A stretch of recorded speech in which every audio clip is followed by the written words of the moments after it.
Start करते हैं, है ना। ये है न्यूटन्स लॉ ऑफ कूलिंग। मैं कल का थोड़ा सा आप लोगों को रिवाइज करा देता हूं, तभी आपको क्लियर हो पाएगी बात।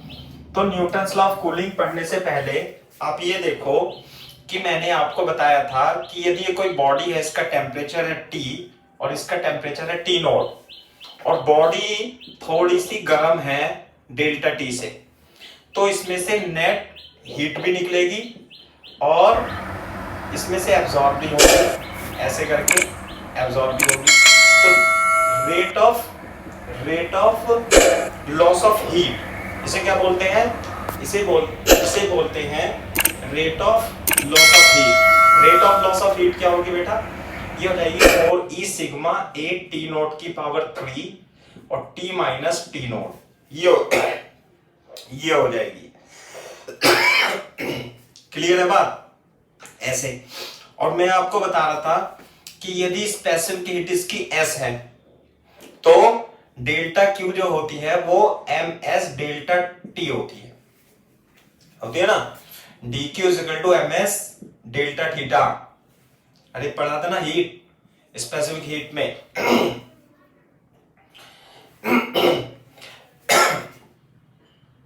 गैस के लिए यहां NC आ जाता है, NC डेल्टा टी। और मटेरियल के लिए मास C की जगह S डेल्टा टी, dq बराबर ms डेल्टा टी।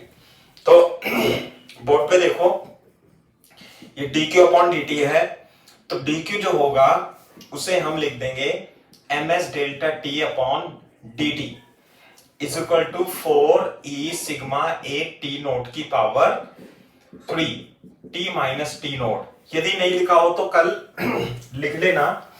अब न्यूटन्स लॉ ऑफ कूलिंग क्या है? ये rate of fall of temperature, ये है rate of fall of temperature. समझ में आई बात? Rate of fall of temperature जो होगा माइनस dt अपॉन dt, आप लिख लेना इसे, कल लिख रहा था जैसे कि 4e sigma a t not की power 3 upon ms into t minus T nought into t minus T nought, ऐसे आ जाएगा। और ये क्या है? m क्या है? m is the mass of body. What is s? Is the specific heat of body. Clear है क्या बात? a तो एरिया हो जाएगा, एरिया, और E और सिग्मा तो जानते ही हो। तो यदि ये किसी बॉडी के लिए हम कांस्टेंट K मान लें तो minus dt upon dt is equal to K t minus T nought हो जाता है। dt is equal minus dt upon dt is equal to K t minus T nought, है ना। ये क्या है? टेम्परेचर कम होने की दर, rate of fall of temperature कम होने की दर is directly proportional to temperature difference. यही क्या है? न्यूटन्स लॉ ऑफ कूलिंग है।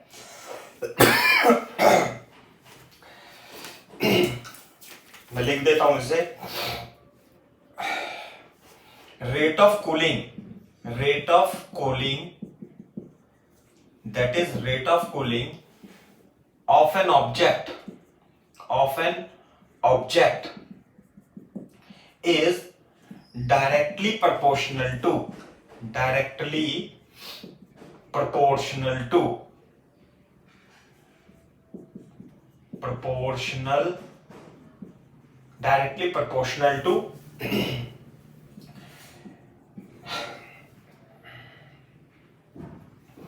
temperature difference, directly proportional to temperature difference। Clear है बात नहीं?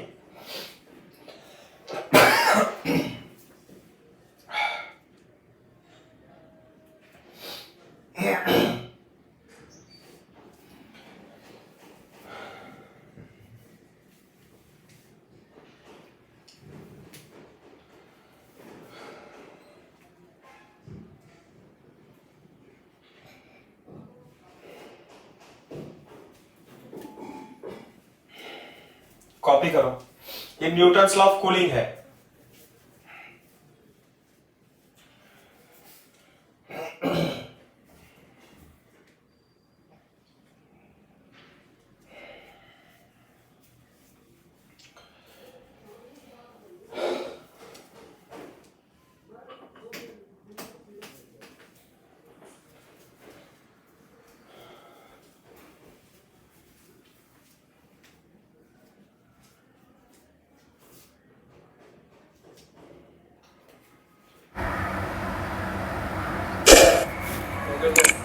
ठीक है, अब देखो इसमें हम कैसे थोड़ा सा डेरिवेशन टाइप भी है इसमें। देखो हिंदी में समझ लो, इंग्लिश में समझ लो, बात एक ही है। बट बोर्ड पे देखो कैसे करना है अपने को कि ये है rate of fall of temperature, यानी कि तापमान के घटने की दर। और जो पहले अभी आपको लिखाया था dq अपॉन dt है 4e sigma a t not की power 3 t minus T nought. ये क्या है? ये rate of fall of temperature, ये है rate of loss of heat. क्या है भैया? This is rate of loss of heat. दोनों अलग अलग चीज है, क्लियर है? तो ये तो अलग चीज है, ये अलग चीज है। तो हम पढ़ रहे हैं न्यूटन्स लॉ ऑफ कूलिंग। तो न्यूटन्स लॉ ऑफ कूलिंग में पुट पे देखो minus D T upon D t is equal to K T minus T nought. What is K? K is the constant, इसे मैंने के मान लिया था, आप साइड में लिख लेना। ये बहुत इंपॉर्टेंट चीज है ये। 4e sigma a t nought की power 3 m into s. Clear है? अब बोर्ड पे देखो ये मान लिया बॉडी है, इसका इनिशियल टेम्परेचर T1 था, है ना, और एटमॉस्फेयर का टेम्परेचर था T नॉट। तो T1 ये गर्म थी, एटमॉस्फेयर ठंडा था, तो इसमें से हीट निकलेगी ऐसे। जब इसमें से हीट निकलेगी तो समय के साथ इसका तापमान बढ़ेगा या घटेगा? साकिब साकिब सर घटेगा। घटेगा, ठंडा होता जाएगा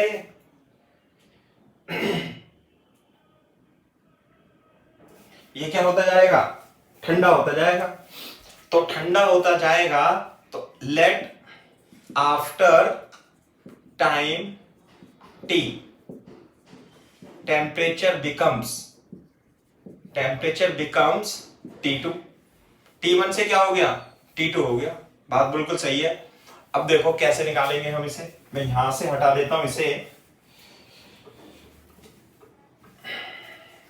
इधर बोर्ड पे देखो माइनस डी टी अपॉन, इस चीज को इसके नीचे ले जाता हूं, T minus T naught is equal to K into D T.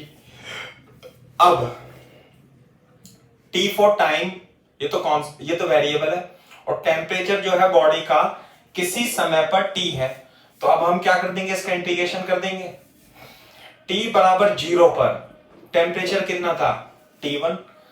मान लेते हैं टी टाइम के बाद इसका टेम्परेचर T2 हो जाता है। क्या हो जाता है बेटा? T2 हो जाता है। ये बात समझ में आती है? नहीं? कॉपी करो यहां तक।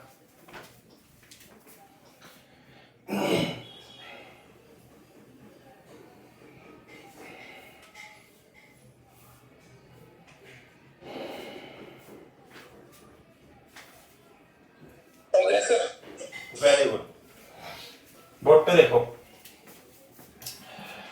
माइनस तो आ जाएगा बाहर, dt upon T minus T not, और T1 से T2, और k बाहर आ जाएगा, और dt से t। ये बताओ dt का इंटीग्रेशन कितना होता है? t sir T. और 1 अपॉन x प्लस a का इंटीग्रेशन कितना होगा? नहीं पता? 1 अपॉन x का कितना होगा? बोलो ln x, log x। और 1 अपॉन x प्लस a का क्या होगा? ln x plus a। ln x plus a। बिल्कुल सही बात है। यहां पे आप ऐसे सोचो कि ये dx upon x minus x not ऐसे लिखा हुआ है, सही है? तो इधर तो t का इंटीग्रेशन हो गया t फ्रॉम 0 टू t, और dx अपॉन x माइनस ए की जगह यहां पर माइनस एक्स नॉट हो जाएगा।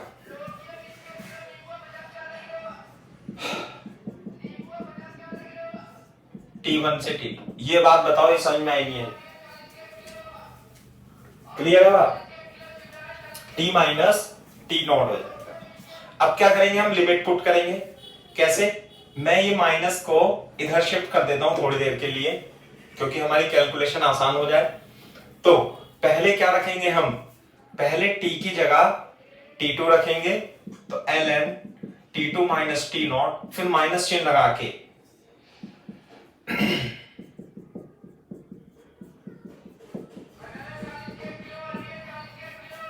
ये हो जाएगा kt।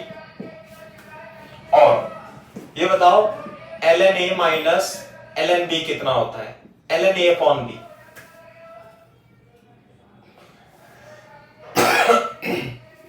तो बोर्ड पे देखो, इसे क्या लिख सकता हूं मैं, ln t2 minus T not upon t1 minus T not, ऐसे हो जाएगा, t1 माइनस टी नॉट हो जाएगा। अच्छा एक ये हो गया, ठीक है, t1 माइनस टी नॉट हो जाएगा इजकल टू माइनस kt। बेटा यहां तक समझ में आई बात, नहीं आई? Yes sir. ठीक है, तो देखो इनिशियल टेम्परेचर तो T1 था, और ये तो एटमॉस्फेयर तो चेंज नहीं होगा, चेंज क्या होता रहेगा, T2 चेंज होता रहेगा। कैसे? ये देखो अगर जो log x बेस e बराबर k लिखा हो, तो इसे क्या लिख लेते हैं हम, x is equal to e की पावर k। ये समझ में आती है बात? नहीं, e की पावर k। इसी तरीके से यहां पे देखो, ये जो लिखा हुआ है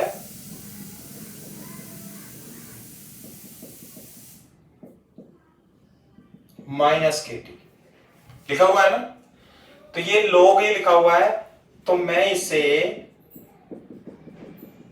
e की पावर माइनस के टी लिख सकता हूं।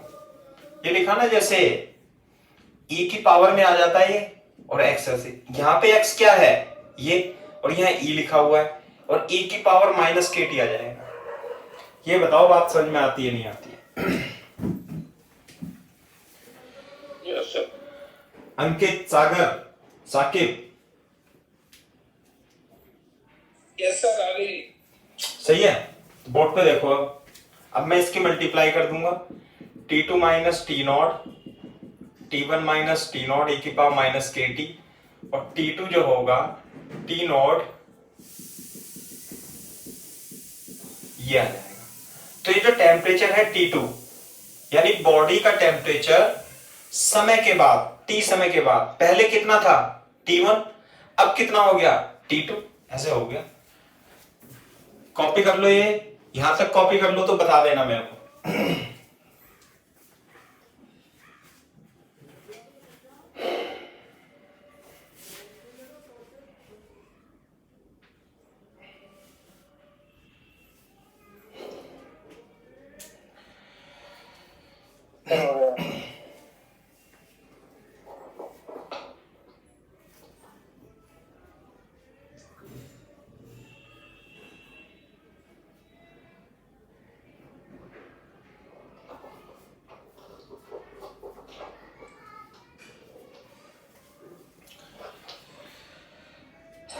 हाँ भाई, हुआ कुछ नहीं?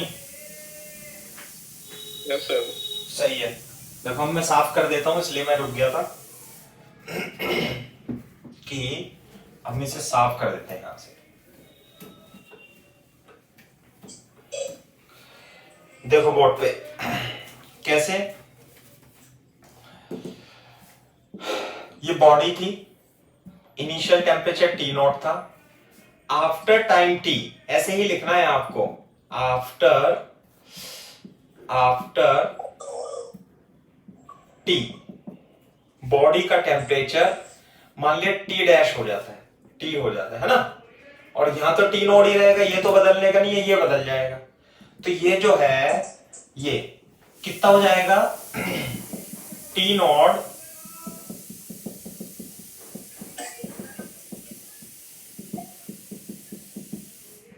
बोलो भाई, ये temperature as a function of time पे आ गया। कहने का मतलब ये है कि इसका जो टेम्परेचर है समय के साथ साथ कम होता जाएगा। बोलो at T is equal to 0, यानी कि प्रारंभिक स्थिति पर टी 0 रख देंगे।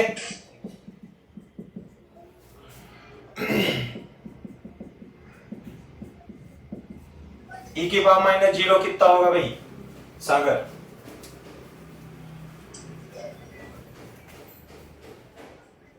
Sir 1/e। हाँ, 1/e की पावर 0 और e की पावर 0 1, तो 1/1 इज इक्वल टू 1। नहीं आई बात समझ में? सही है, तो ये हो जाएगा 1, तो ये 1 हो जाएगा ये, तो टी नॉट माइनस, अरे ये तो है ही, टी बराबर 0 पर तापमान कितना रहेगा बॉडी का? जो पहले था। क्या दिक्कत है? अच्छा, अब ये बताओ t बराबर इंफिनिटी पे, t is equal to infinity पे, यहां पे t की जगह क्या रख दूं मैं? इनफाइनाइट टी नॉट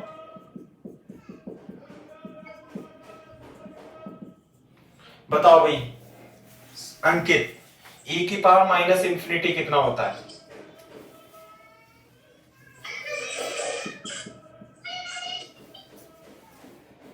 और e की पावर इंफिनिटी इंफिनिटी और 1/इंफिनिटी 0। रफ में लिख लो इसे। तो यानी कि ये वैल्यू कितनी हो जाएगी? 0, तो ये 0, तो देखो t इंफिनिटी पर वैल्यू कितनी हो गई? t not. नहीं आई बात समझ में? यानी कि ये इनिशियल इसका टेम्परेचर कितना था? T1, और आफ्टर लॉन्ग टाइम इस बॉडी का टेम्परेचर कितना हो जाएगा बेटा? बहुत देर के बाद, 2 3 4 5 दिन के बाद टेम्परेचर इंफिनिटी पे टी नॉट ही हो जाएगा, यानी एटमॉस्फेयर का और इसका टेम्परेचर बराबर हो जाएगा। अरे बात समझ में आती है नहीं? Yes sir. अबे जैसे आप एक लोहे की गेंद को भट्टी से निकाल करके एटमॉस्फेयर में रख दोगे तो उसका टेम्परेचर टाइम के साथ एक्सपोनेंशियली डिके करेगा और आफ्टर लॉन्ग टाइम वही हो जाएगा जो एटमॉस्फेयर का था। देखो कैसे इसका वेरिएशन कैसे बनाएंगे, ये हम ग्राफ बना रहे हैं किसका?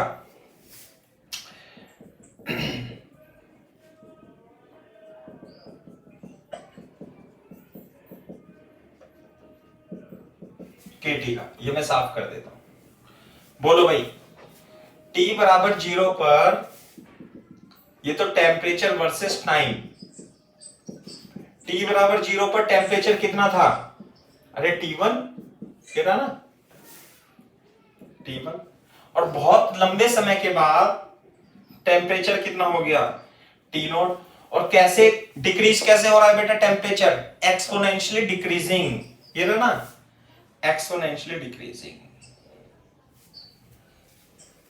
इनिशियल टेम्परेचर T1 था लोहे के गोले का, और बहुत लंबे समय के बाद एटमॉस्फेयर के टेम्परेचर के बराबर हो जाएगा।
Okay sir. अच्छा बेटा, ये बात है। तो समझे, यानी कि लोहे का गोले का टेम्परेचर डिक्रीज होगा। किस रेट, किस तरीके से डिक्रीज होगा? एक्सपोनेंशियली डिके होगा, और एंड में कहां तक पहुंच जाएगा? जो एटमॉस्फेयर का है वही एटमॉस्फेयर का टेम्परेचर हो जाएगा। ये लिखा ना, टी बराबर इन्फिनिटी पे कितना हो गया? T not. आई बात समझ में? तो ये है Newton's law of cooling. Newton's law of cooling अलग चीज है ना, और rate of loss of heat अलग चीज है। बोर्ड पे देखो आप कि यहां पे पॉइंट बना के लिख लेना, Newton's law of cooling minus D T upon D T is equal to K T minus T naught होता है ना। ये तो न्यूटन्स लॉ ऑफ कूलिंग है। लेकिन मान लेते हैं ये जो हम फॉर्मूला यूज करेंगे, जो हम फॉर्मूला यूज करेंगे क्वेश्चन सॉल्व करने के लिए वो क्या करेंगे बताओ? कि ये तो न्यूटन्स लॉ ऑफ कूलिंग है, ये तो थियोरिटिकली आपके काम आएगा। न्यूमेरिकल इससे नीट में और जेईई मेंस में कुछ सॉल्व नहीं होने का, है ना। आईआईटी एडवांस की बात अलग है। तो जो नीट और जेईई मेंस में सवाल सॉल्व करने के लिए फॉर्मूला है उसे सुनो। मान लिया इसका टेम्परेचर T1 है, एटमॉस्फेयर का टेम्परेचर T नॉट है, और थोड़े समय के बाद आफ्टर टाइम T इसका टेम्परेचर हो जाता है T2। तो आप जब फॉर्मूला यूज करोगे वो क्या होएगा?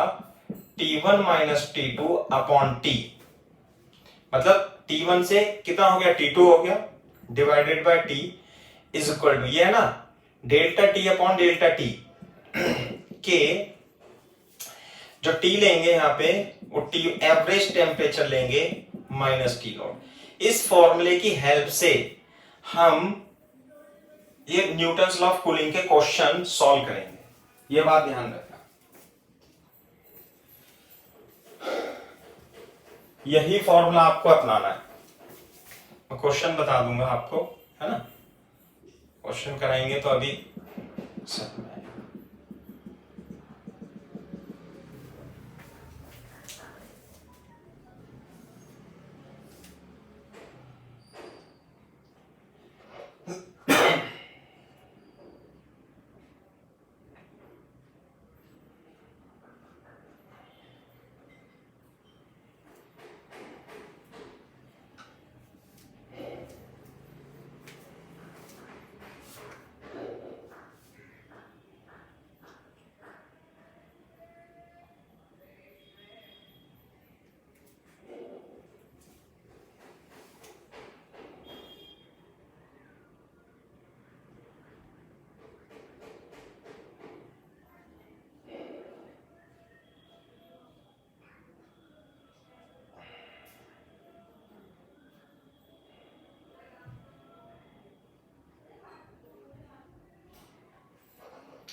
Okay sir. वेरी गुड, बहुत अच्छी बात है। देख रहा हूं मैं सवाल अवाल कैसे कैसे सवाल दे रखे हैं इसमें, है ना। मैं क्वेश्चन कराता हूं इस पे, तभी आपको समझ में आएगा। हाँ भाई, क्वेश्चन लिखो। इस पे क्वेश्चन लिखते हैं न्यूटन्स लॉ ऑफ कूलिंग पे। लिखो, the temperature of the body, example लिखो, temperature of the body changes from 80 degree Celsius to 60 degree Celsius in 6 minutes, and temperature of surrounding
हाँ भाई, हो गया सवाल। फॉर्मूला कौन सा Yes, यूज sir. करना है साकिब? ये तो न्यूटन्स लॉ ऑफ कूलिंग है, ये थ्योरेटिकल सवाल बनेगा। इस पे न्यूमेरिकल सॉल्व करने के लिए आप फॉर्मूला जो यूज करोगे वो ये यूज करोगे। सही है। बोर्ड पे देखो, पहले बॉडी थी कितने पे थी? 80 से, और कितना टेम्परेचर हो गया इसका? 60। कितने सेकंड में? 6 मिनट में। सराउंडिंग का टेम्परेचर कितना है? 20 डिग्री सेल्सियस। तो पहले फर्स्ट स्टेप में, जो फर्स्ट स्टेप में इंफॉर्मेशन दे रखी है उसे यूज करते हैं, और क्या फॉर्मूला लगाते हैं? यही वाला फॉर्मूला लगाते हैं। देखो कैसे, T1 तो ये है, T2 ये है, तो यहां पे लगाएंगे टी, फॉर्मूला लिख रहा हूं, T2 minus T2 is equal to K T1 plus T2 upon 2 minus T0। 80 minus 60 upon time कितना है? मिनट में ही रखते हैं, 6 minute. T1 plus T2 bye 2 minus T0 कितना है? 20। बोर्ड पे देखो ये कितना का? 20/6 K इंटू 70 माइनस 20 50। क्लियर है? तो ये आ जाएगी K की वैल्यू 2/6 K इंटू 5। तो इंप्लाइज दैट क्या आ जाएगा? 1/15 आ जाएगा। सही है।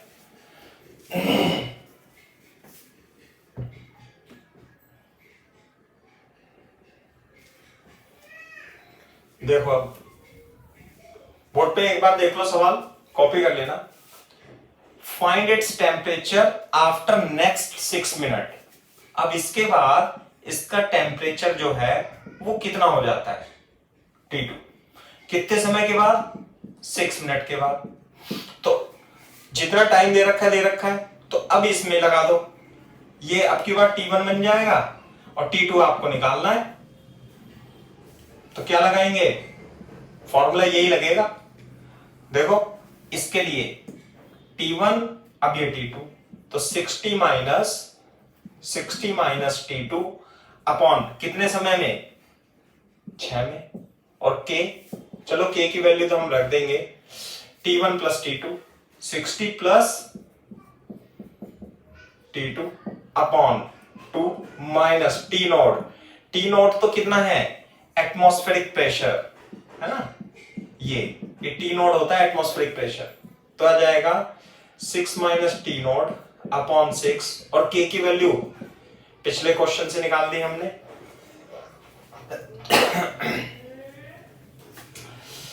15 60 प्लस T0। बेटा T की वैल्यू निकाल दो इससे। T2 फाइंड करो, T2 बताओ कितना है?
हाँ भाई, हेलो हेलो।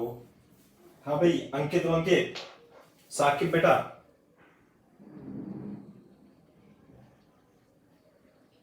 अरे T2 की वैल्यू निकालने में दिक्कत हो जाएगी क्या? सर मैंने सेकंड में कन्वर्ट कर लिया था, ऊपर ही तो मेरा आंसर आ रहा है 46.33। चलो 46 आ रहा है, एक का और आने दो।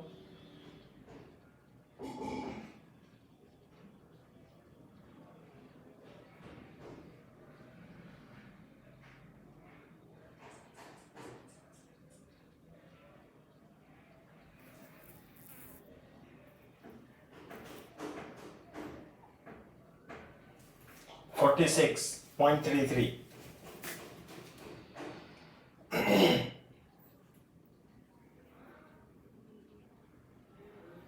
ठीक है भाई। अरे कुछ आया किसी का? नहीं। बोर्ड पे देखो इधर।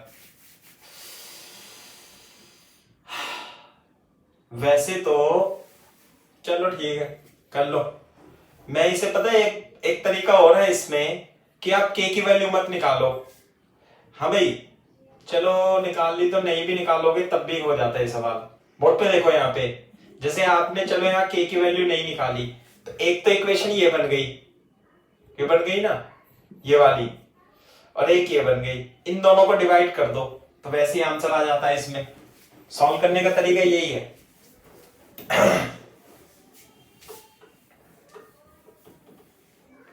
देखो इधर, बोर्ड पे देखो बच्चों। अरे अंकित, साकिब इधर देख। एक तो ये लिखा था हमने और एक ये लिखा था। इसे बना दो इक्वेशन नंबर 1, इसे बना दो इक्वेशन नंबर 2। तो आप क्या करोगे, इसको इससे डिवाइड कर दो, के अपना आप उड़ जाएगा। देखो ये कितना था, 20/6। बिल्कुल सही बात है। ये कितना था, बिल्कुल सही बात है। ये कितना था, के, और ऊपर कितना आया था ये 80 + 60। नीचे कितना आया था ये,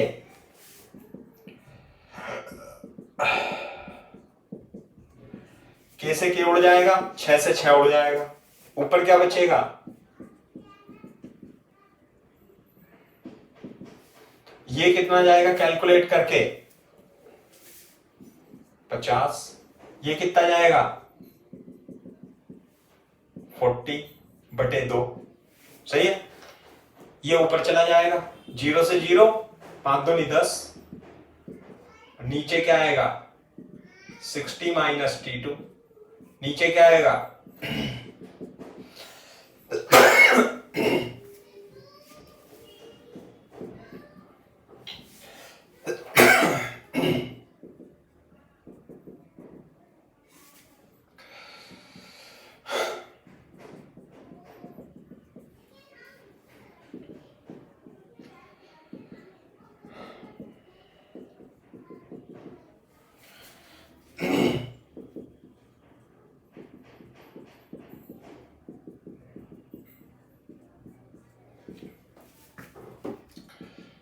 ये आ रहा है।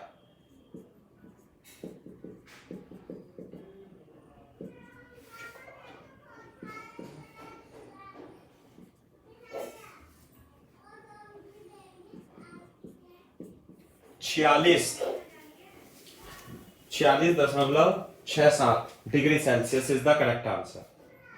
ऐसे भी सॉल्व कर सकते हो, नहीं तो आप क्या करो, के की वैल्यू निकाल लो इसमें, और फिर के की वैल्यू निकाल के T2 निकाल लो। लेकिन मेरा वाला तरीका ही सही है, डिवाइड करके, तो उसमें के की वैल्यू नहीं निकालनी पड़ेगी, के कट जाएगा। सही है क्या भाई बात? निकालना जरा एक बार, वो क्या बोलते हैं, अरे तुम्हारी एक्सरसाइज, बिगिनर बॉक्स निकालना बेटा।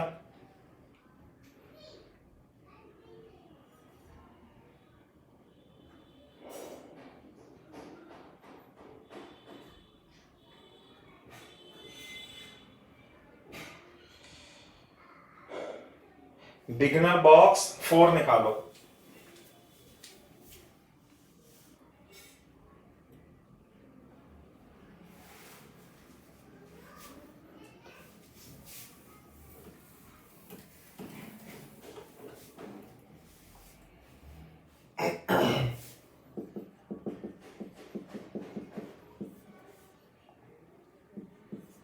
इसका क्वेश्चन नंबर 3 करना है अपने को।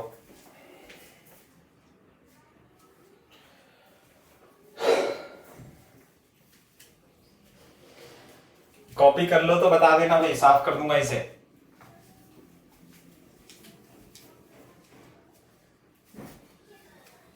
सर हो गया। बिगिनर बॉक्स 4 का question number 3।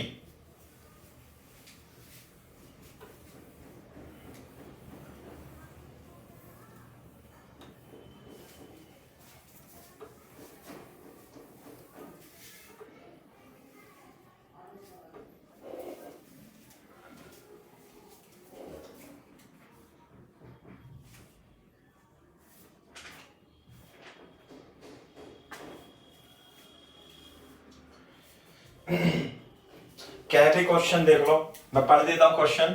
If a liquid takes 30 second in cooling from 80 degree to 70 degree Celsius, कितने लेता है समय? 30 second. And 70 second in cooling from 70 second cooling from 60 degree Celsius to 50 degree Celsius. Then find the room temperature. Room temperature आपको find करना है।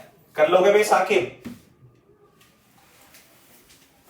T nought की value निकालनी है। बोर्ड पे देखो, फॉर्मूला क्या लगाना है?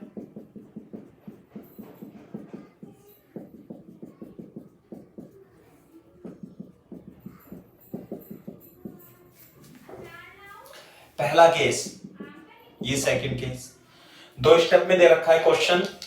तो बताओ, ये T1 ये T2, तो मैं इसे साफ कर दूं क्या नीचे? बाद में कर लेंगे इसे। तो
बोलो भाई,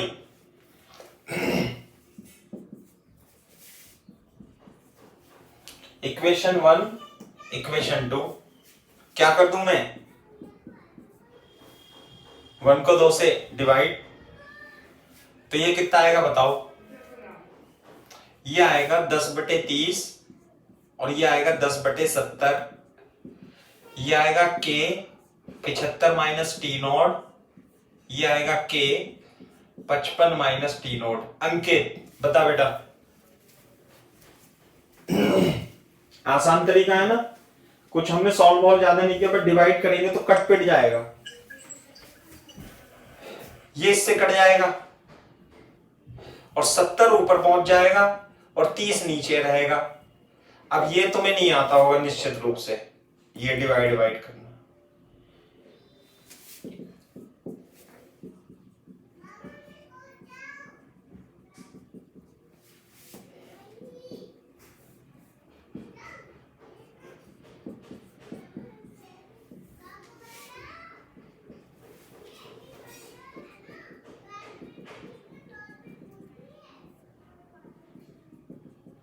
बताओ टी नोट की वैल्यू जल्दी से।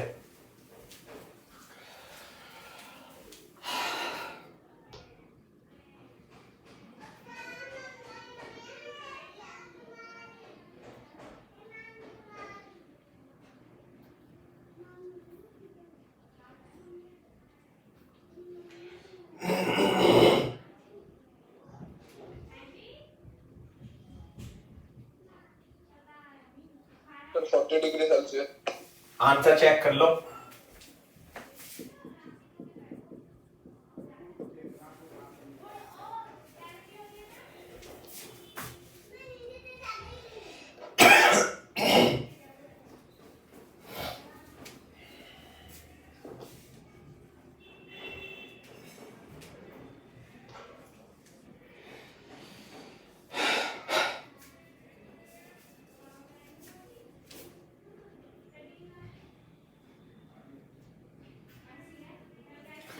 अरे अंकित आंसर आया बेटा? नहीं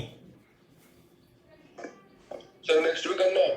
नेक्स्ट तो कर लेना, ऐसी है, नेक्स्ट में कुछ नहीं है, करना चाहे कर लो, है ना, मैं नहीं करा रहा उसे, वो भी ऐसी है सेम। मैं अब दूसरा कॉन्सेप्ट बताता हूं। साकिब बेटा, अरे बताओ साकिब, मिस्टर साकिब, समझ में आया ये सवाल? नहीं? Yes sir. हाँ देखो,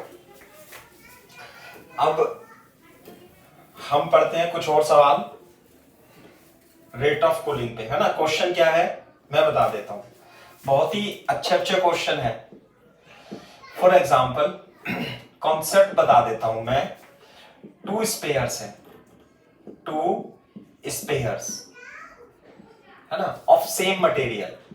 सेम मटेरियल, सेम मटेरियल का मतलब दोनों मान लिए एल्यूमिनियम के गोले हैं, सही है, और एक की रेडियस R1 है और दूसरे की रेडियस R2 है। तो and initial temperature are same. Initial temperature क्या है? सेम है। मान लिया कैसे कि ये भट्टी थी, ये क्या थी? भट्टी, फर्नेस। एक गोला R1 का था एल्यूमिनियम का, एक गोला बड़ा था एल्यूमिनियम का, भट्टी में रख रखे थे। भट्टी से निकाल के अब यहां रख दिए, ये छोटे वाले को यहां रख दिया, ये पहला गोला और ये दूसरा गोला। R2 क्या है? बड़ा है R1 से। मटेरियल क्या है दोनों के? सेम नहीं, भट्टी से निकाल के यहां रख दिए। तो आपको फाइंड करना है, एग्जांपल ही लिख लो इसे, फाइंड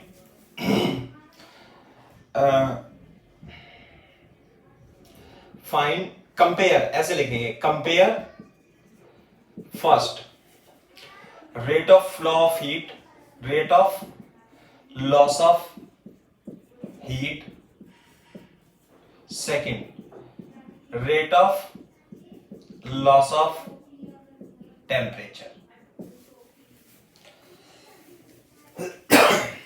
किसका rate of loss of heat ज्यादा होगा, किसका टेम्परेचर का रेट ज्यादा होगा। मतलब कि भट्टी है, भट्टी में से निकाल के रख दिए, किस में से हीट ज्यादा निकल रही होगी, किसका टेम्परेचर ज्यादा कम हो रहा होगा, यह बताना है। सरफेस चार्ज डेंसिटी और एरिया पे डिपेंड नहीं करेगा?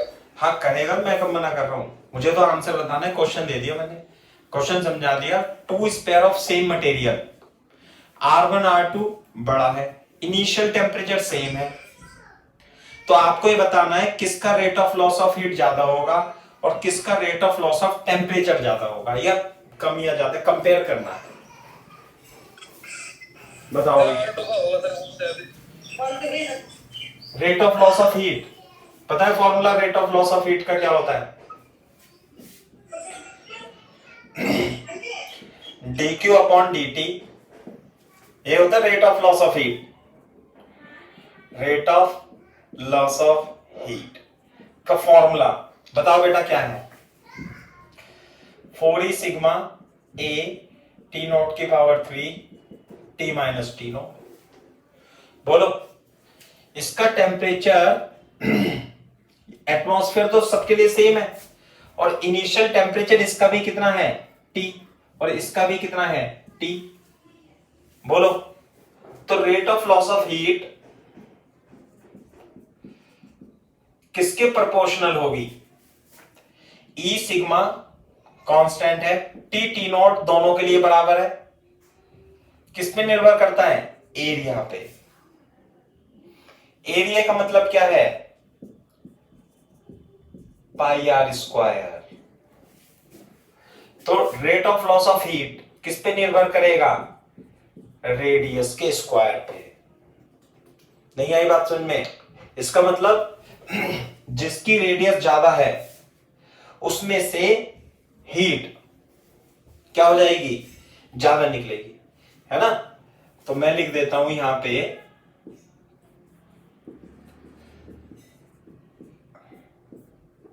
1 सेकेंड की rate of loss of heat ज्यादा है क्योंकि उसका एरिया ज्यादा है। साकिब क्लियर है क्या बात? जिसका एरिया ज्यादा होगा उसमें से हीट ज्यादा निकलेगी, यानी जिसकी रेडियस ज्यादा होगी उसमें से हीट ज्यादा निकलेगी। सर सिग्मा अलग अलग नहीं होगा? सिग्मा तो बेटा स्टीफन कांस्टेंट होता है, पूरी दुनिया के लिए समान है।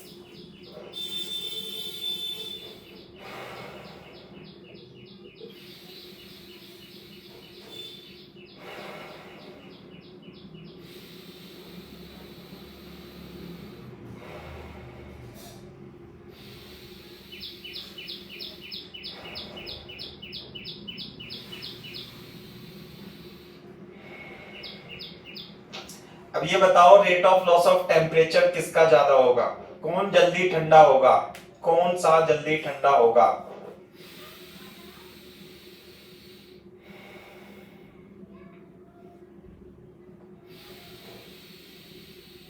सर जिसका हीट लॉस ज्यादा होगा वही जल्दी ठंडा होगा।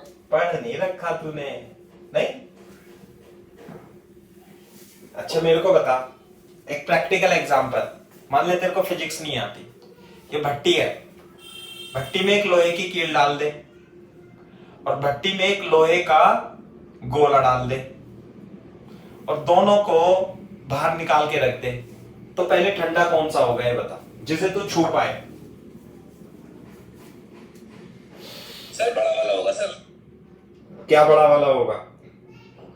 कील होगी जल्दी। अबे क्या बड़ा कर रहा है तू? ये बता, भट्टी में लोहे की कील डाल दी और एक बड़ा लोहे का गोला डाल दिया, भट्टी से दोनों निकाले, तो ये बता ठंडा पहले कौन सा होगा? प्रैक्टिकली कील हो जाएगी। कम होगा। नहीं नहीं नहीं, मैं तो एरिया पेरिया की बात ही नहीं कर रहा, मैं तो प्रैक्टिकल एग्जांपल पूछ रहा हूं। ऐसे कभी किया हो यदि तुमने? कील हो जाएगी ठंडी जल्दी से, फटाफट। कील को छू सकते हो आप थोड़ी देर के बाद, है ना? समझ में आई बात? लेकिन मेरा क्वेश्चन ये है कि ये कील है और ये लोहे का गोला है, आपने इसे निकाल के यहां रख दिया, तो ये तो कील हो गई छोटा एरिया और ये लोहे का गोला हो गया बड़ा एरिया। तो पहला क्वेश्चन ये था कि rate of loss of heat किसका है? कील का ज्यादा होगा या गोले का ज्यादा होगा? किसका ज्यादा होगा? जिसका एरिया ज्यादा होगा। एरिया किसका ज्यादा है? गोले का। तो rate of loss of heat तो गोले की ज्यादा होगी। ये रहा rate of loss of heat का फॉर्मूला ये है। लेकिन यदि हम rate of loss of temperature यानी कि ठंडा होने की दर यानी कि शीतलन की दर की बात करें तो देखो कैसे निकालते हैं हम। शीतलन की दर के लिए रेट ऑफ कूलिंग कैसे करेंगे बेटा? ये है ना, मैंने बताया था, इसमें से अगर जो dq हीट निकल गई, dq is equal to ms delta t, temperature कितना डाउन हो जाएगा? यदि dq हीट निकली तो टेम्परेचर डाउन हो गया dt। 4e सिग्मा a और dt अपॉन dt, देखो जरा ध्यान से, upon ms t minus T not.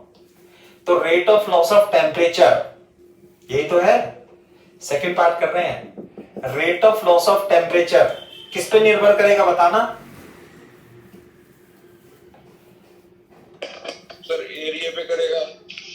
पे करेगा। छोटा मास बड़ा मास R1 और ये R2 सेम मटेरियल है, कौन किसका मास ज्यादा होगा? इसका। बोर्ड पे देखो ध्यान से, टेम्परेचर डिफरेंस, इसका टेम्परेचर T और यहाँ T, टेम्परेचर डिफरेंस तो दोनों का क्या है? सेम है। बोर्ड पे देखो, rate of loss of temperature, अंग्रेजी में क्या बोलेंगे इसे? Rate of loss of temperature. Hindi में क्या बोलेंगे? तापमान घटने की दर, शीतलन की दर, है ना। ये 4E सिग्मा, ये सब कांस्टेंट है, सेम मटेरियल है तो स्पेसिफिक हीट कैपेसिटी एस भी सेम है, A/M ये चेंज है। मास, मास क्या, A क्या होता है?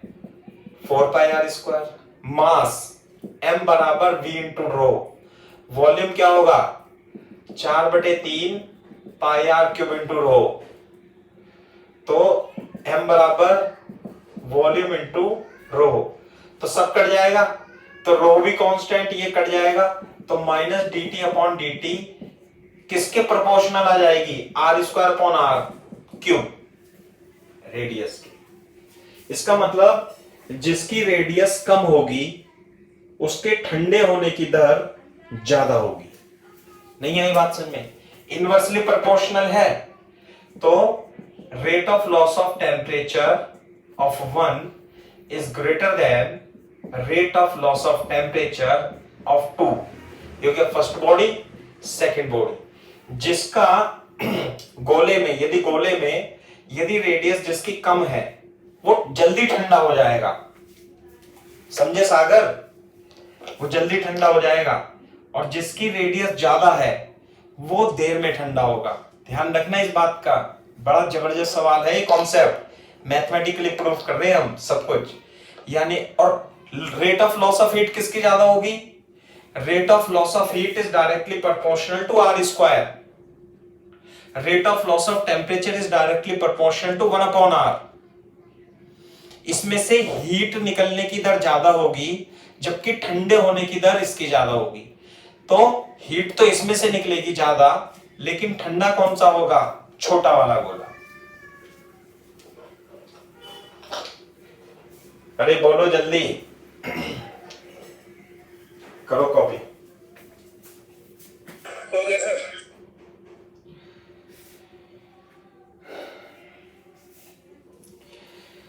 Very good.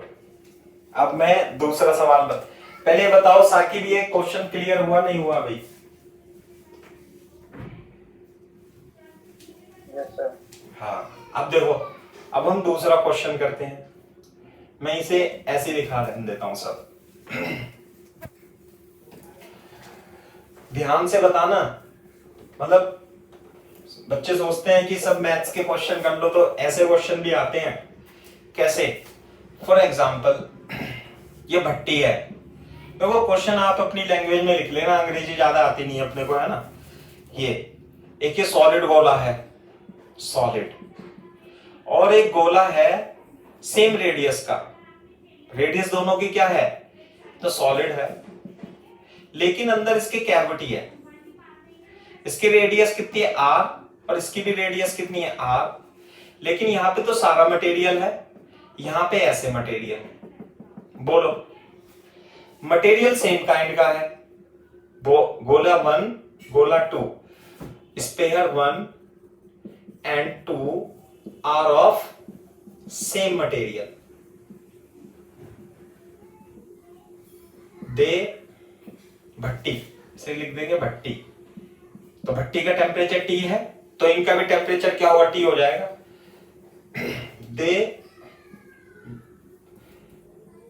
they brought outside, compare first rate of loss of heat, दूसरा rate of loss of temperature, है ना। बताओ किसमें से हीट निकलने की दर ज्यादा होगी और किसके ठंडे होने की दर ज्यादा होगी? अंदर से खोखला है और सॉलिड है। सर पहले की होगी सर। क्या? रेट ऑफ हीट ज्यादा है। पूरी अंग्रेजी बोलनी है, पूरी अंग्रेजी बोलनी है। Rate of loss of heat, ऊष्मा क्षय की दर। बताओ भाई। फर्स्ट, ऊष्मा क्षय की दर पहले में ज्यादा होगी, दूसरे में कैसे? अरे ऐसे लिखो, ये होती है dq अपॉन dt। ये रहा, टेम्परेचर को छोड़ दो, यहां लिख लो चाहे आप दोबारा, मेरे को तो याद है 4e sigma a t not की power 3 t minus T naught. जब आप इन्हें बाहर लाके रखोगे तो टेम्परेचर डिफरेंस सेम रहेगा, एटमॉस्फेयर का टेम्परेचर सेम, 4e a।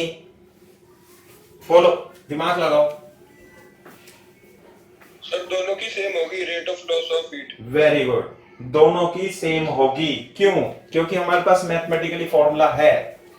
क्योंकि जब आप इसे देखोगे और इसे देखोगे तो टेम्परेचर दोनों का T और T एटमॉस्फेयर का T नॉट, E सेम है, सिग्मा सेम है, T नॉट T सब सेम है। एरिया, इसका एरिया भी कितना होगा और इसका एरिया जहां से हीट निकल ली है, बोलो, तो दोनों का सेम है एरिया, एरिया पे डिपेंड कर रही है, इसलिए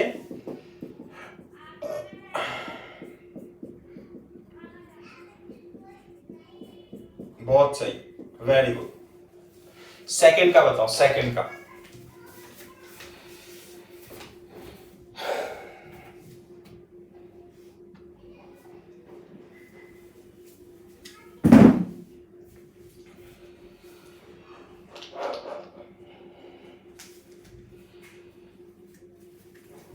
rate of loss of temperature किसका ज्यादा होगा?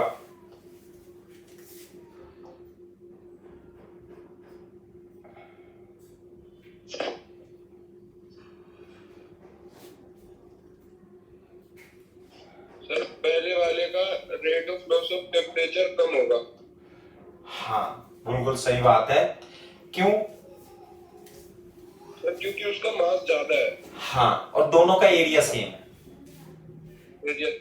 बिल्कुल सही बात है, फॉर्मूला है ना हमारे पास, नहीं तो हम कर ही नहीं पाएंगे। शीट में तो लिखा है, जब आप शीट देखोगे तो कॉलम बने हुए हैं इसमें, तो इसमें तो पॉइंट लिखा दिए, लेकिन समझाने का काम तो हमारा ही है। तो इसे कॉपी कर लो, फिर मैं बताता हूं। जल्दी कॉपी करो भाई, कॉपी कर लो, बता देना साकिब।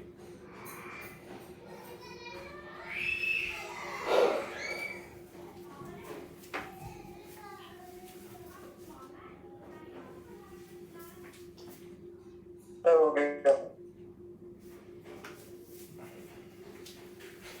देखो अब सेकंड का, rate of loss of temperature की बात यदि हम करें तो डीक्यू को क्या लिख लेते हैं? ms delta theta, 4e sigma a t not की power 3 t minus T naught, dt upon dt minus 4e sigma a t not की power 3 upon m into S T minus T naught. देखो दोनों गोले के लिए सब कुछ same है, सब सेम है, एरिया सेम, m अलग अलग है। तो यदि दोनों के एरिया समान है, डायरेक्टली प्रोपोर्शनल है। किसका m ज्यादा है? भाई ये खोखला है और ये सॉलिड है, ये m1 ये m2, इसे लिखेंगे scenes m1 is greater then m2, इसलिए minus dt upon dt of 1 is less than, ये हो गया। आ गई भाई बात समझ में? बहुत सही, वेरी गुड।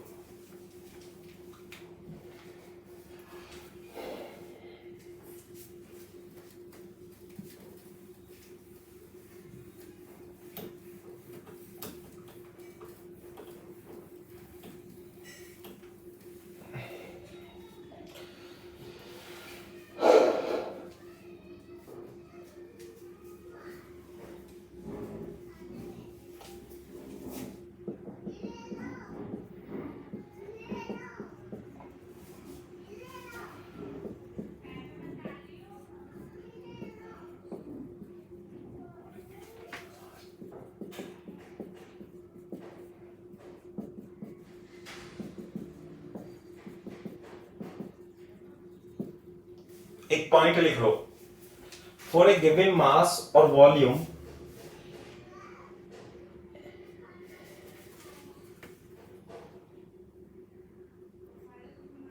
अरे वो ये स्क्रीन खराब हो गई क्या?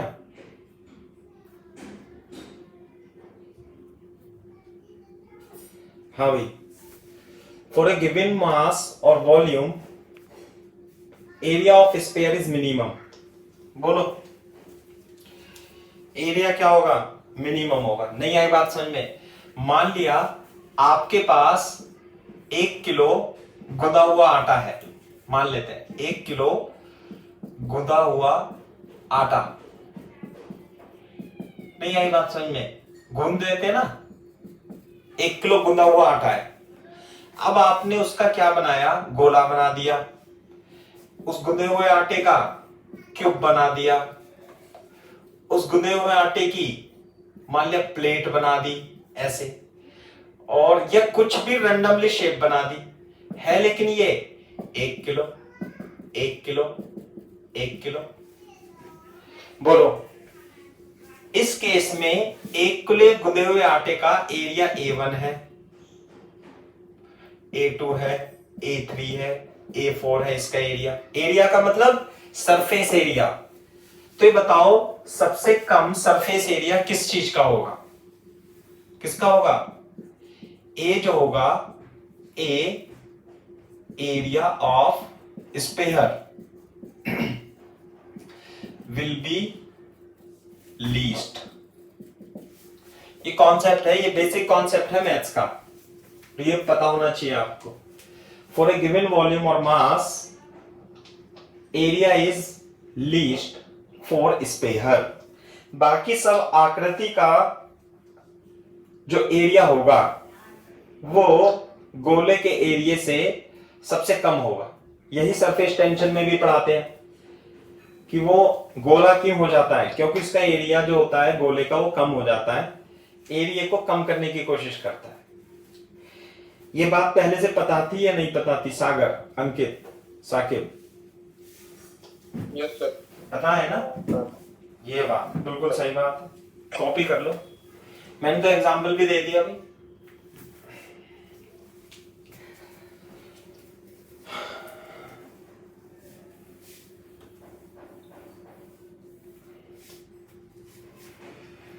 अब देखो बोर्ड पे देखो भाई, मान लेते हैं फॉर एग्जाम्पल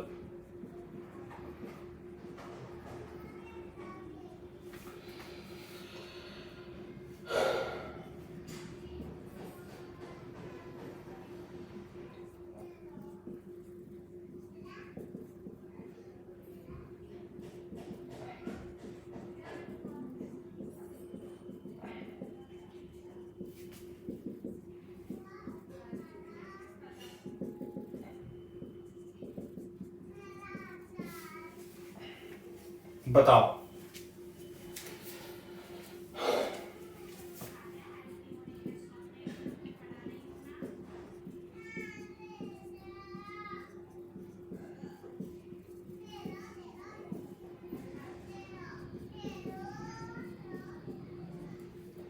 बोलना भाई। सर स्क्वायर का होगा कब? मैक्सिमम पूछ रहा हूं, मैक्सिमम। मैक्सिमम प्लेट का होगा। हाँ, मैक्सिमम किसका होगा? प्लेट का होगा। क्यों? सर किसी भी गिवन वॉल्यूम और मास के लिए एरिया मिनिमम होता है स्फीयर का। हाँ, और इसका प्लेट का एरिया होगा ज्यादा, तो क्या हो जाएगा फिर? तो क्या हो जाएगा एरिया ज्यादा है तो?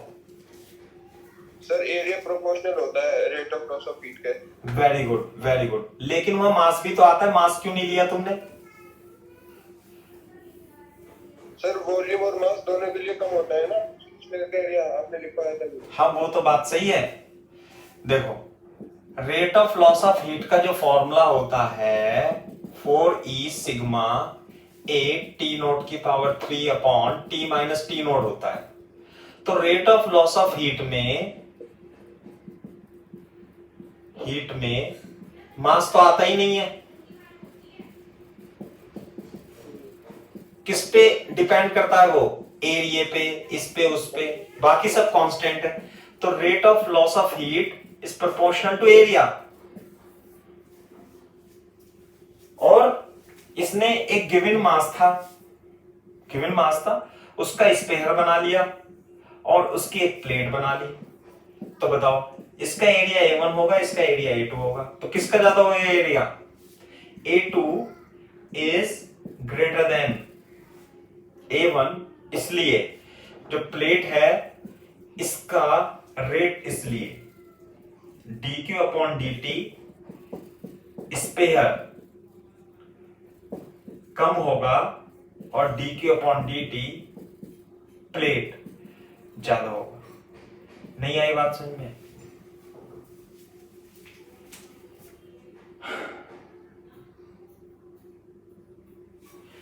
अरे क्लियर है क्या बात मिस्टर सागर? Yes sir. ये बात है ना? तो न्यूटन्स लॉ ऑफ कूलिंग तो हो गया, इसमें बीम डिस्प्लेसमेंट लॉ रह जाता है बस। सही है, और कल को इसके सवाल करा देंगे, तो इस चैप्टर को फिनिश कर देंगे बेटा कल को। ठीक है, तो आज के लिए इतना ही काफी है फिर।